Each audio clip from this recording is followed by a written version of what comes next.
This is 6-Minute English from BBC Learning English. I'm Pippa. And I'm Neil.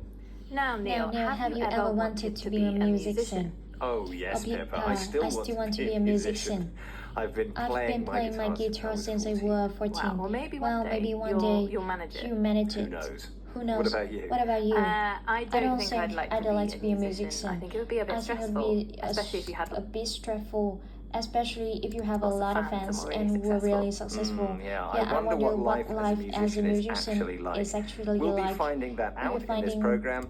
Finding that out in this program. As we hear from some people around the UK who would like to become successful musicians. And we'll even listen to some of their music too. But first, I have a question for you, Neil. In the UK, we have a weekly chart. We have a weekly chart of the best-selling song in the country, and the top-selling song is called the number one.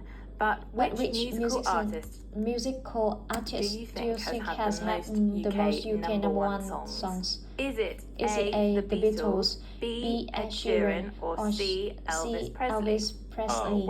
Oh, well, I think that's easy. It must be surely the Beatles. Well, I'll reveal the answer.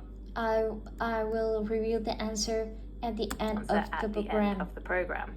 Now, getting a number one song is a dream for many musicians. But if you want to become a musician, where do you start? I grew up in a really rich music scene. I was going to open mics from the age of about 11.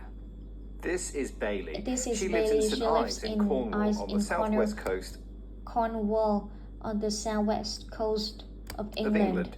She says she was going to open mic nights from a young age. Open mic nights are events where anyone can sing or play music. Bailey talked about her life as a musician. About her life as a musician to BBC Learning English program My Song, My Home.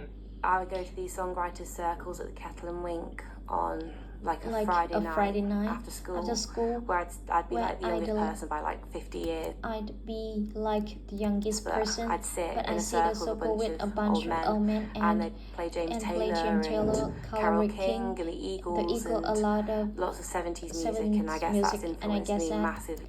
And I guess that's influenced me massively. But I guess, everyone kind of took me under the wing growing up. When she was younger, Bailey went to songwriters' circles. These are meetings for people interested in writing their own music. Interested in writing their own music. Bailey remembers sitting with a bunch of old men. A bunch is an informal way to talk about a group of people. The older man is the group who play music from the 1970s. And Bailey says they took her under their wing.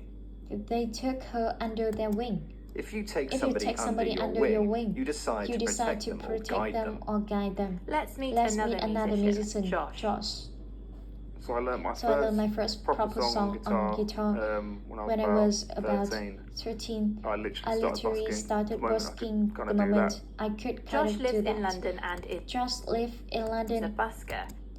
And is a busker. This means that he performs on the street or in public places to earn money. Busking is a common way for musicians to make money and perform to more people. And as Josh told told BBC Learning English program My Song, My Home, it can help musicians to get new opportunities. It's been kind of like my main earner. That's kept me going for the last keep me going for last 10 or so years. From that, it's then got me very different opportunities. It's got me all my gigs, it got me all my connections. It got me all my connections. So I owned a lot of busking. Busking is Josh's main earner. It's his main source of money. He says that money. He says that busking has got him all his gigs and connections. Gigs are musical concerts, gigs are musical concerts, and it's an informal slang word. Josh says he owes a lot to He owns a lot to busking.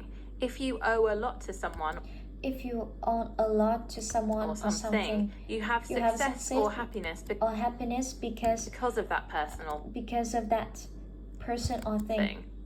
So would you like to listen to some of Josh's music? Would you like to listen to some of Josh's music? Neil? Of course I would. Well, here's a bit of his song, That Side of the Wall, which he performed for BBC Learning English programme, My Song, My Home. Can you lift me something? Can you leave it by the door? So I know there's something or someone at that side of the wall. Stop the heat from coming, 'cause I always like the cold. I need some belonging or someone at that side of the wall. Wow, Josh is pretty good, isn't he? I'd love to hear more. I'd love to hear more. Well, you can find performances by the musicians in the series on our website, bbclearningenglish.com, and we'll also put a link in the notes below this episode. Okay, so what about your question, Pippa? Yes, I asked which artist had the most number one songs in the UK charts. The Beatles, Ed Sheeran, or Elvis Presley? And you said the Beatles, Neil. You said the Beatles, Neil. But the answer is actually... the answer is actually Elvis Presley. He's had 21. He's had 21 number one songs, and the Beatles have had 18. Really? Well, that's okay. I love the King as well. I love the King Okay, let's recap the vocabulary we've learned in this musical episode, starting with open mic nights, events where anyone can sing or play music. Songwriter circles are meetings for people interested in writing their own music. A bunch of circles are meetings for people interested in writing their own music. A bunch of people is a group of people. The expression take someone under your wing means to protect or guide someone. Busking is performing in a public place for money. And a busker is someone who... And a busker is someone who performs on the street for money. Who performs on the street for money. Your main earner is your main source of income. Gigs are musical concerts. And the expression to owe a lot to someone or something means to have success or happiness because of that. Means to have a success or happiness because of that person or personal thing. Once again, our 6 minutes are up, but you can find My Song, My Home on our website, bbclearningenglish.com.